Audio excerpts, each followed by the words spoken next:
agents, they believe that just because they've been told that the company has a marketing and the company has a social media leads, the company have these leads, that they're going to be handed over with listings, buyers and sellers. In reality, it's not like that. You're literally starting a brand new office, a cold start branch. Topic which everyone is talking, even those who've been in Dubai real estate for a year, they're still asking, oh, what should I do? Should I more focus on off-plan and secondary? And developers just like in the nose for a couple of weeks and then he's signing it. So yeah, that's my first experience. I was like, what have I done?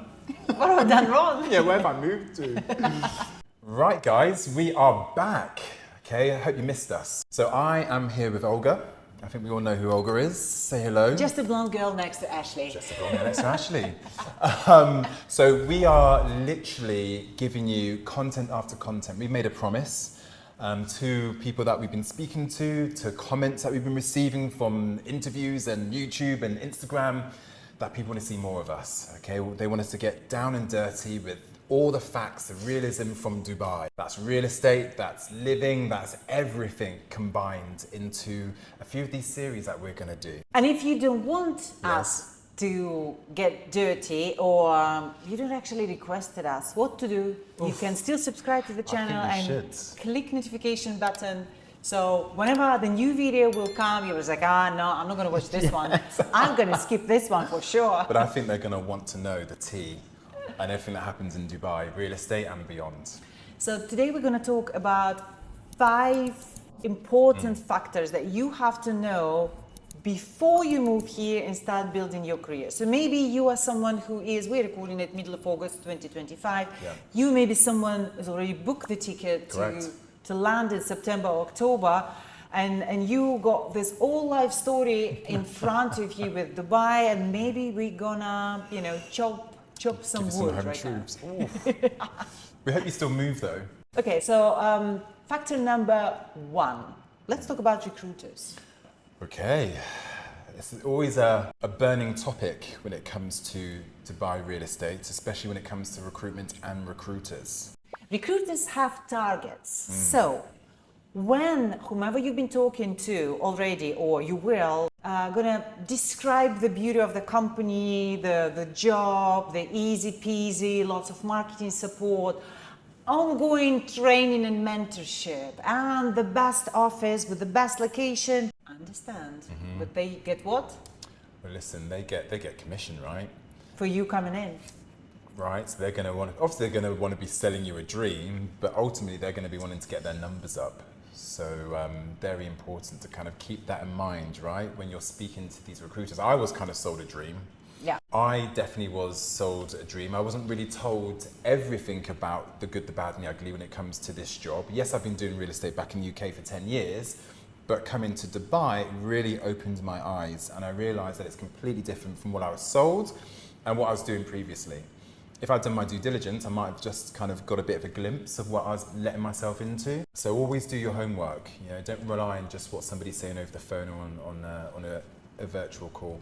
So how you can protect yourself for entering the office on Monday, where it's supposed to be your onboarding day, and no one even knows that you should be coming or who even you are. And really quick, even if you're not yet the agent in Dubai real estate, but you are planning and looking towards that direction, my Real Estate Growth Academy is the right place to begin. You will discover how the market works altogether, how to get your first listing and first client, how to generate your own leads, even if you never done sales or real estate before. Click join and start preparing today.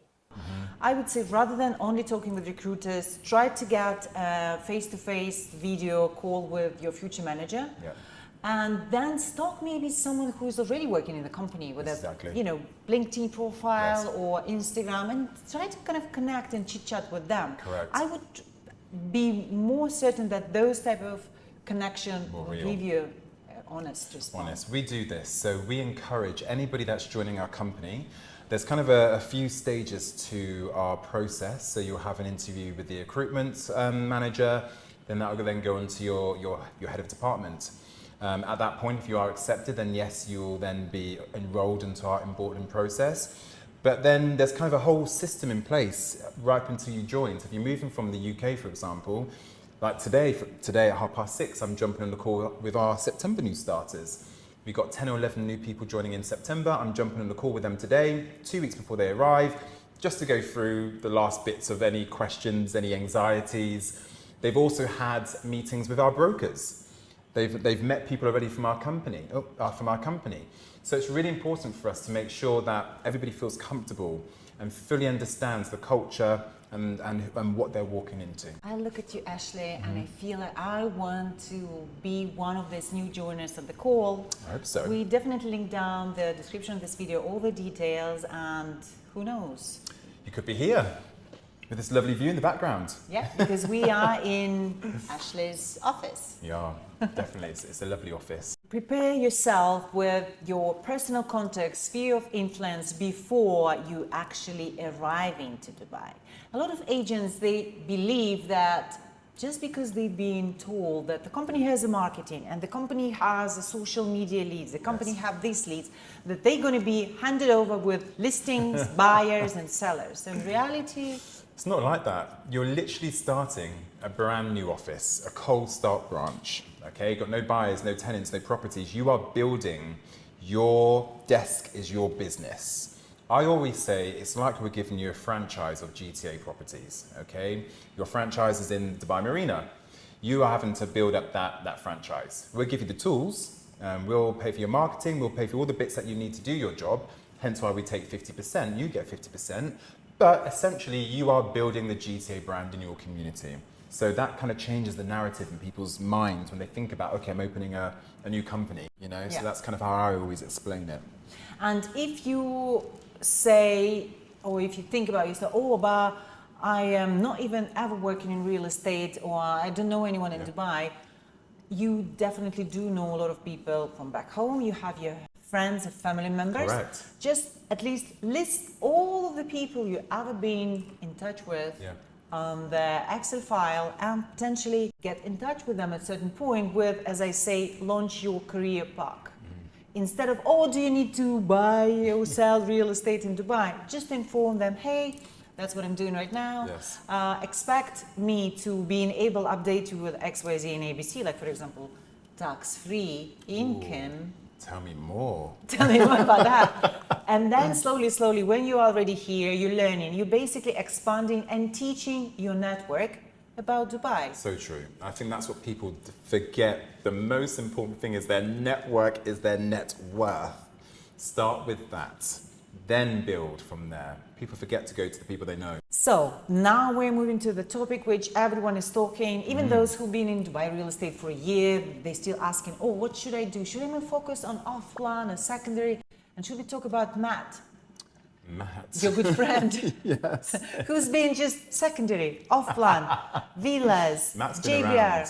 Yes. We love you, actually. We do love him. He's been around. I mean, yeah, I do feel it does depend on the person that you are. Will suit different markets. Some people aren't a secondary broker. Secondary, you are more of a hunter-gatherer, I would say.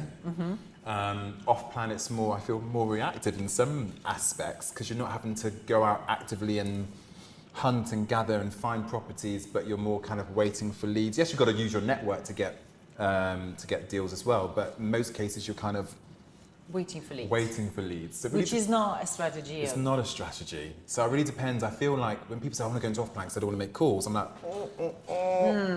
bit of a red flag for me normally, to be honest with you. I do feel everyone should do secondary to experience Absolutely. the core, the raw real estate, the calling the people, the chasing. You're practically a professional stalker because you're having to literally hound people. If you haven't been through that, you'll never really understand the mechanics.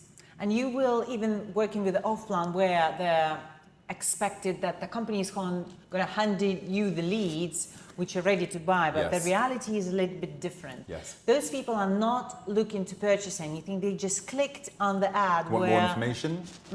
And then as soon as you gave them all the information, Ghost. They just, okay, thank you, we're going to think about it. So it's... and that's them being nice. That's something nice. Oh, we're going to get back to you shortly, and then never talk to you. Yeah.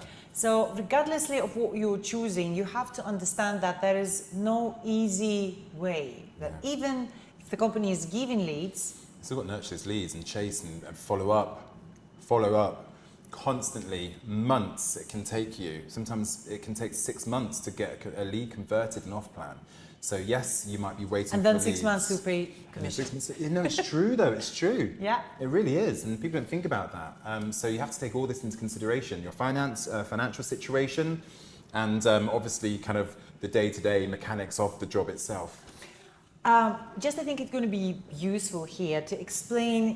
I think secondary market deal is more or less understandable, right? Yes. That there is a seller, there is a buyer, they marry each other, and Yes. within the 2 to let's say 8 or maybe 12 weeks, which is this with a mortgage or a cash deal, Correct. you're going to get your commission paid. Correct. With the off-plan, let's imagine that the project is about to be launched, so the developer is informing all of the agents. If you're one of them, you got the information, maybe a briefing from the developer, and developer is telling you that we are currently collecting EOI's expression of interest form with a certain amount of down payment, refundable, which is usually around 25 or 50, sometimes 100,000. Correct. So that means that you have to, without even giving enough of information for your future client, being able to collect the money from that person with his, Yes. details and kind of pre-book the unit with this AOI. Correct. And let's imagine that the launch happened, you were able to secure the unit for your client, so that's probably already minimum of 3 months of your communicating, or maybe 2. Yeah? So you're able to secure the unit.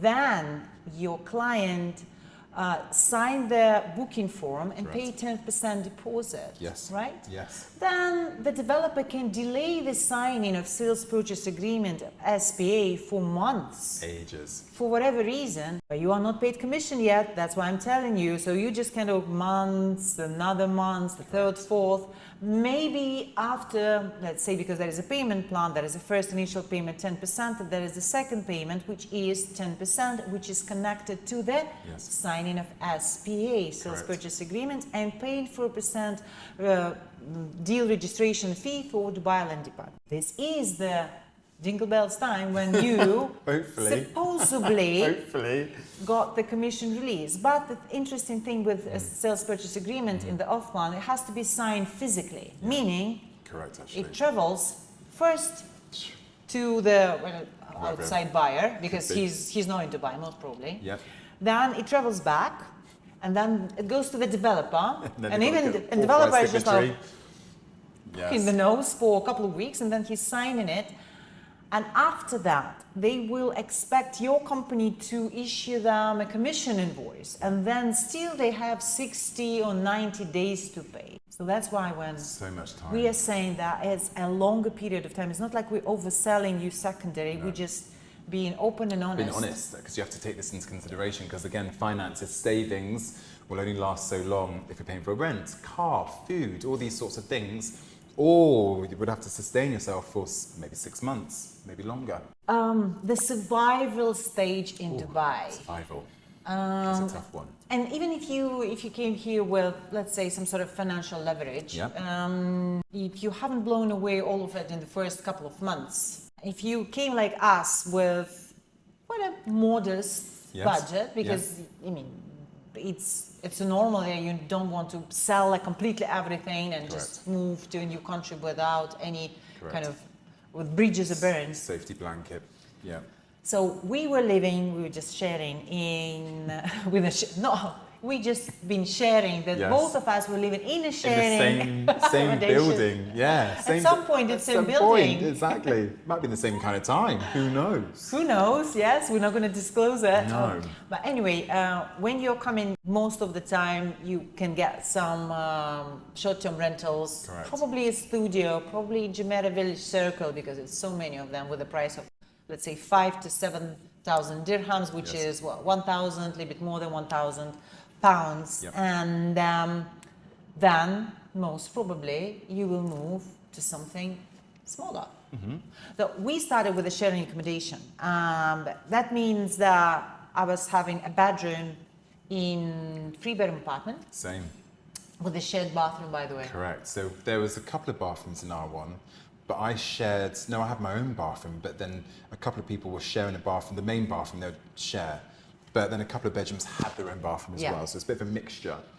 Then you all shared one kitchen and a living room. And at some stage, because I think after like 7 months of being successfully closing deals, where I'm saying it's not that successful anyway, I had to move to a maid's room.